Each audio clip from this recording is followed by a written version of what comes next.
Het is nu 2 weken lang dat Cambuur kampioen wordt in de Jupiler League. Maar juist jong wie nog de officiële kampioensreceptie voor sponsors en vrijwilligers in het eigen stadion.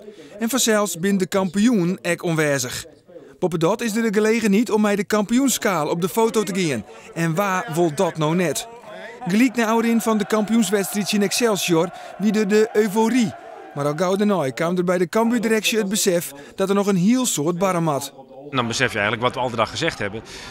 In dit stadion Eredivisie voetballen, ja, dat is een hele klus. En dat is op termijn natuurlijk niet haalbaar. Zo wordt er van zo'n €800.000 investeerd in het eigen stadion. Zo komt er onder oren nieuwe verlichting en moet ook het uitvak grutter maken worden. Intussen is Cambuur efter de schermen druk dwanden om nieuwe sponsors naar Ljouwerta te helpen. En dat rint altijd slietjagerd. Commercieel directeur Ad de Graaf verwacht het dat ze haast €1 miljoen aan extra sponsorinkomsten binnenhellen zullen. Het is een behoorlijke host die over ons heen komt. Daar zijn we dolblij mee. Ik zei al tegen mijn collega's, we hebben elkaar de laatste weken nauwelijks gezien. Want dan is de een even een uurtje op kantoor, dan de ander. Iedereen is buiten de deur en sluit contracten met bestaande sponsoren die uitbreiden. Met mensen die opgezegd hadden, die weer terugkomen. En met nieuwe mensen die zeggen, nu wil ik erbij zijn. Ja, dat is voor ons fantastisch. Cambuur is hot en dit is het moment waar de supporters van de Sleeping Giants al lang op wachten. De seizoenskaarten vleenen de door uit.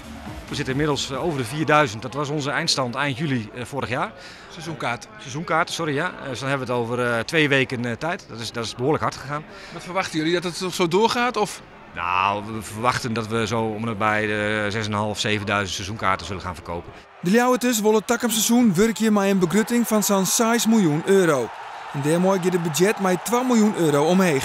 Van dat bedrag is er uiteindelijk maar 8 ton beschikbaar van nieuwe spelers. En dat is net een soort. Het is niet altijd zo dat het meeste geld ook het meeste presteert. RKC is een mooi voorbeeld afgelopen jaar.